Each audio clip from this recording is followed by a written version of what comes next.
Well, howdy ho, nerdarinos. It's time to get back to making some computer videos.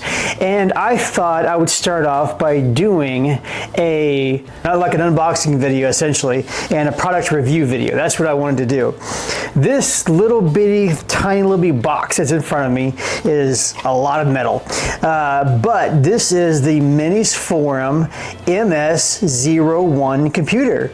And I've had this thing for probably about 6 or 7 months now, and I've been wanting to make this video for quite a while, but now I'm finally doing it. And I wanted to tell you just how cool this little thing is. And again, it's the Minisforum MS-01 computer.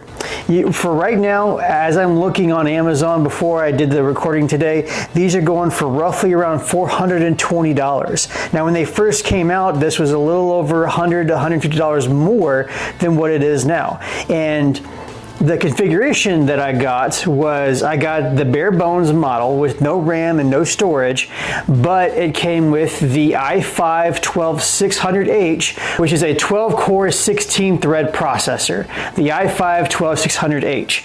So it's a very, very capable processor still today. In fact, in my opinion, I think that even with the more modern processors we have out now, this would still be considered like middle to medium high class processors. So this is not just like a lower tier processor. This is like a good mid to high tier processor. And you can do some serious gaming on these types of processors if you're able to pair them up with the right GPU. And believe it or not, this tiny little bitty computer does have a PCIe slot. So you can put a single slot GPU in here. And that's exactly what I did. The graphics card that I put in here is a NVIDIA RTX 3050 6 gig low profile. And I know that that is a huge mouthful, but yes, it's a NVIDIA 3050 6 gig. Now, for anything more than like 1080p settings, I wouldn't recommend with this thing because, I mean, you could probably play some games at 1440p low settings, but it wouldn't be the best experience. But pretty much anything at 1080p, low to medium to older games, you can play at high settings. This thing is a beast. But of course, it's a lower tier graphics card, so what you can expect, because it doesn't have a power connector on it, and it's a single slot GPU. So unfortunately, when you have small GPUs, you just can't get powerful ones. But for 1080p gaming, it works great. And look how tiny this thing is. Like, you can put this in your backpack. My wife could probably fit this in her purse, and she could probably whack somebody and smack their crap out of them if they wanted to. And we're going to see what ports this bad boy comes with, and then I'll go ahead and slide it out, and you can see what the inside looks like too. All right, so right here on the front panel, we have the power connector, we have a headphone jack, we have one USB 3, and then we have two USB 2. So it's not too bad for front ports. Back, it's got some more ports as well. So you've got two USB 3s on the back. You have your power plug right here, and it's an external power supply, so that's the reason why they're able to make it so tiny. And then you also have your two USB 3s. You've got an HDMI plug-in. You've got two USB 4 or USB-Cs, and these can handle power and video output, which is pretty cool. And then you have your two Ethernet plugs. One's 2.5 gig. This is an SPP connector. That is out of my wheelhouse, but a super dork probably will watch this video, will leave a comment telling me exactly what it is, because I've looked it up before, but I just don't remember what it is offhand.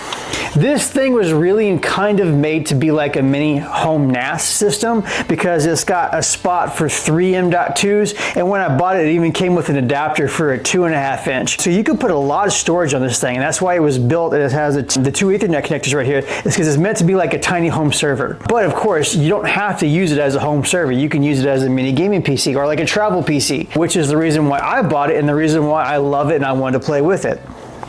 So let's go ahead and crack this bad boy open, and it's so hard because there's even a button and everything. You press this button and the whole thing just slides out like that.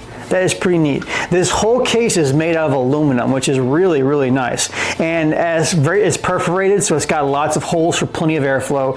They just really did a good job designing this thing. Now, it does get a little bit toasty when it gets cranked up to high settings, but you know what? It's always stayed within good temperatures. I don't think I've seen temperatures higher than like 81 or 82 degrees Celsius, which is not bad at all. So here's your big old massive cooler, and underneath that cooler you have your laptop chip, which again is the i5-12600H. Right next to it you have your single slot PCIe, and I believe it's a Gen 4 connector.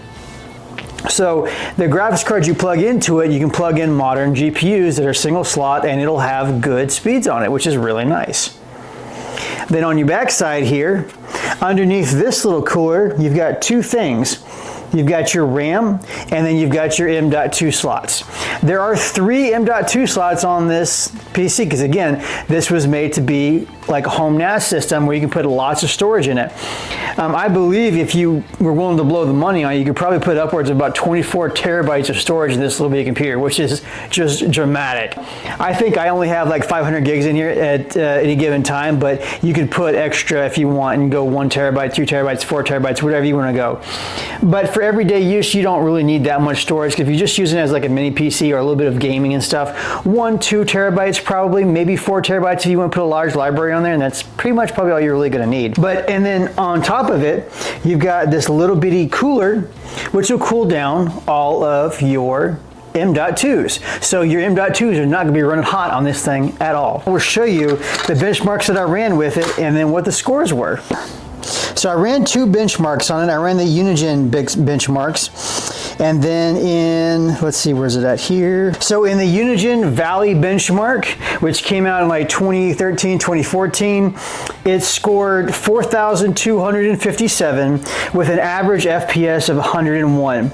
The low FPS was 42, and then that max FPS was about 180. So not too bad. And then I also tested it on the newer Unigen benchmark, and it scored a 7,097 on it with a low FPS of 40 with an average of 53 and a max of 83.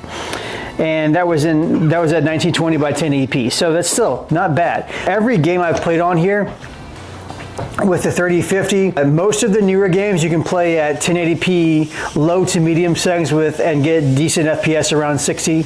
And then a lot of the older games like GTA 5 and Skyrim and all that type of stuff, you're getting 60 and over, you know, depending on what settings that you have. And you put it on high settings for those pretty easily.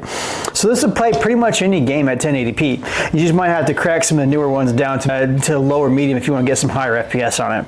But other than that, I really love this PC. You can kind of get it for a good price right now, especially if you want something super tiny, or you actually are a super dork wanting to make yourself a home server, home NAS system. This is great for that, and the price is not bad. And considering the fact that Minisforum, which was a couple years ago a company that I had never heard of, and now they've just made big old splashes, and especially in the tiny computer industry, they're a good brand in my opinion. I don't know if they're like the top name brands for this type of stuff, but they're definitely working their way up. And so Minisforum, if you ever watch this video, I would love to cooperate with you guys on a video in the future, doing product demos, whatever. Come talk to me, love me, send me product. I want you so bad. It runs really nice. It's a really nice computer. So on that note, I'm going to go ahead and give this computer an A+ in my book for the size and for what it can do. And you guys, if you decide you want to get it, it's not a bad little computer, and it's a great price right now. Like I said, the i5 12th gen, you can get it for about 420-ish bucks right now at the moment of filming this. So go ahead and try it out if you want it. If not, enjoy the entertainment, and I will see you guys next time, and then we'll go ahead and show the benchmarks after this. Bye.